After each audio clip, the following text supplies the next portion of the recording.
It's 2 a.m. in a cramped dorm room in Boston. The air is stale, smelling of cold coffee and desperation. Ethan is staring at a laptop screen that seems to be mocking him. He has an organic chemistry exam in 8 hours, and the practice problems on the screen look like a foreign language he never bothered to learn. Ethan is doing the work, or so he tells himself. He's been in this chair for 6 hours. But if he's honest, those 6 hours were a lie.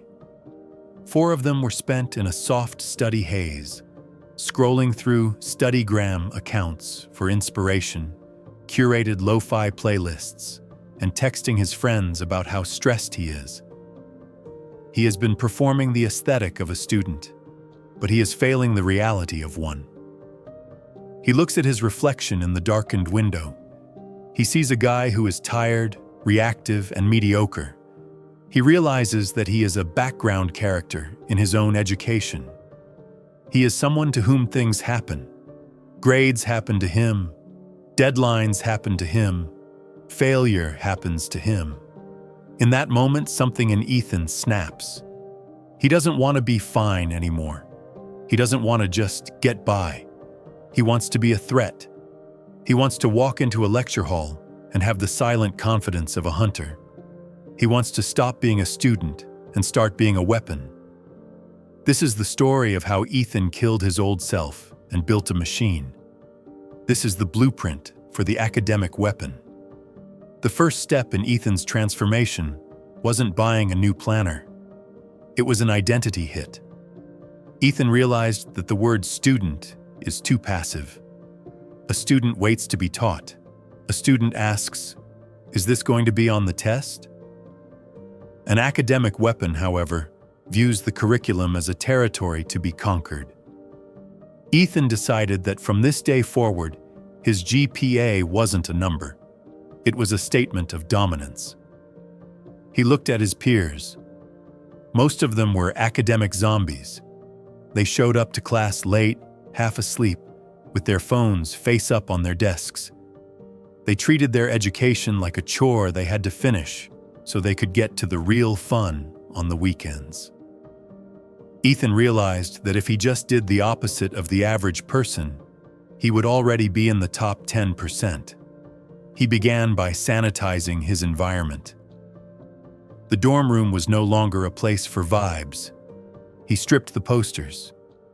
He cleared the desk of everything except a lamp, a laptop, and a notepad. He needed his physical space to reflect the clinical precision he wanted in his mind. Ethan also realized he had to stop collaborative procrastinating. You know the type. The group study sessions that are actually just 20 minutes of work, followed by 2 hours of gossip and TikTok. Ethan stopped going. He moved in silence. He started spending his time in the deepest, quietest corners of the law library. Places where the air felt heavy with the ambition of people far more advanced than him. He needed to be around predators, not zombies.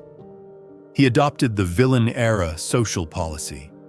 He stopped explaining why he wasn't at the party. He stopped apologizing for not replying to texts. He realized that every time he said yes to a social distraction, he was saying no to his future. An academic weapon understands that isolation is the price of excellence. Once Ethan had the mindset, he needed the tactical gear. He stopped using passive study methods. No more highlighting, no more rereading notes. Those are for people who want to feel busy without being productive. Ethan adopted the 3-pillar protocol. 1. Active recall and the blurt method. Ethan stopped studying and started interrogating. He would read a chapter for 20 minutes, close the book, and grab a blank white sheet of paper. He would blurt out every single thing he remembered in red ink. Then, he would open the book and see what he missed. The gaps in his knowledge became his targets. He didn't focus on what he knew. He obsessed over what he didn't know. He was hunting his weaknesses until they vanished. 2. The 90-minute kill blocks. Ethan realized that the brain has a limit for high-intensity focus.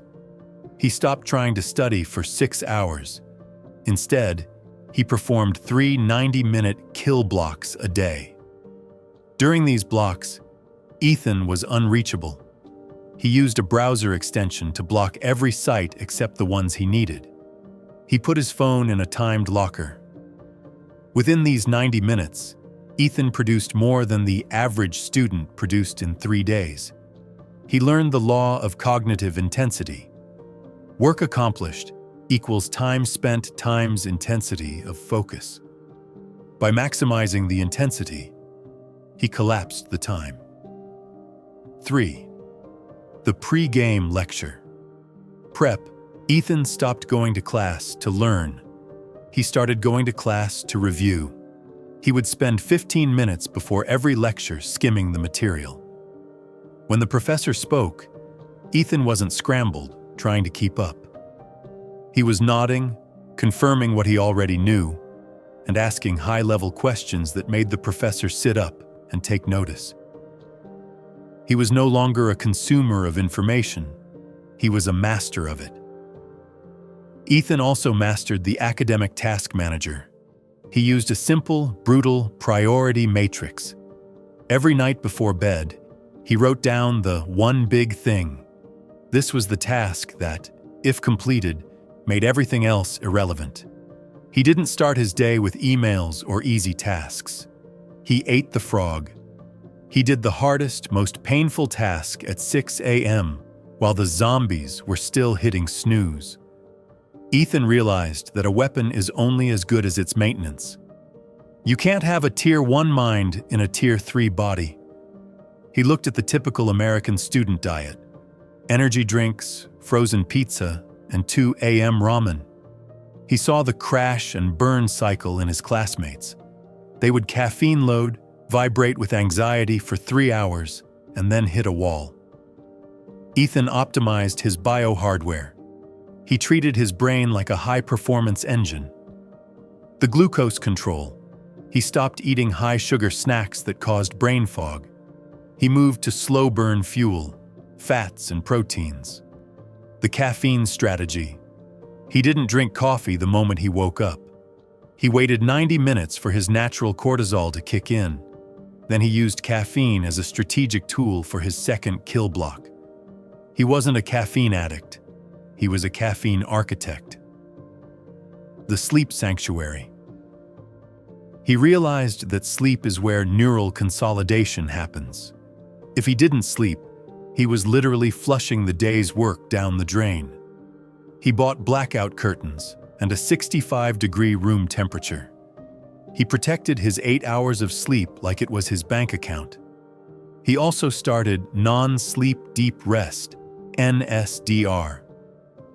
Between his study blocks, he would lie down for 20 minutes in total darkness. No phone, just breathing. He was resetting his nervous system, clearing the adenosine from his brain so he could go back into the next block with the same intensity as the first. His peers were grinding themselves into exhaustion. Ethan was oscillating between extreme intensity and extreme recovery. He was staying sharp while everyone else was becoming dull. He was becoming an elite cognitive athlete. The real test came during finals week. The air on campus was thick with panic. You could smell the cortisol in the hallways. Students were crying in the library, sleeping on their textbooks, and living off study drugs. Ethan walked through the chaos like a ghost. He wasn't stressed. Why? Because you don't get stressed when you're prepared. You get stressed when you're trying to catch up. Ethan wasn't catching up. He was lapping the field. He developed a stoic exam ritual. While others were frantically flipping through notes 10 minutes before the exam, Ethan sat in the hallway with his eyes closed. He was visualizing the conquest. He wasn't hoping for easy questions. He was hoping for hard ones, because he knew the hard ones would break the zombies and make his excellence stand out even more. During the exams, Ethan was a machine. When he hit a question he didn't know, he didn't panic. He used System 2 thinking. He broke the problem down into its smallest components. He didn't look for the answer, he looked for the logic. He finished his exams early. He would close his booklet, put his pen down with a deliberate click, and walk out of the room. He didn't stay to talk to people about what they got for question 4. He didn't need the validation. The work was done. The weapon had been fired. He realized that being an academic weapon wasn't about the grades. It was about the psychological sovereignty. He had proven to himself that he could take a chaotic amount of information and organize it through sheer discipline. He had gained the confidence of competence. The semester ended. Ethan stood on the campus green, watching his classmates celebrate surviving the term. They were going back to their old habits, back to the rot, back to the average. But Ethan was different. He couldn't go back. Once you taste what it's like to be a weapon, you can't go back to being a zombie. He looked at his transcript. Straight A's, top of the class. But that wasn't the flex. The flex was the person he had become in the process. He had developed a high-agency mindset. He knew that if he could conquer organic chemistry and advanced calculus, he could conquer the job market. He could conquer a business. He could conquer himself. Ethan looks at the camera, looks at you. You're still looking for the perfect study hack, he says. You're still looking for the aesthetic. You're still waiting for someone to give you permission to be great. Stop being a student. Stop being a background character in your own life. Go to the library, put the phone in the locker, open the book, and don't leave until you've conquered the material. Do it again tomorrow, and the day after that. The world doesn't reward trying, it rewards results. Are you ready to stop romanticizing the struggle and start dominating the reality? Enter your academic weapon era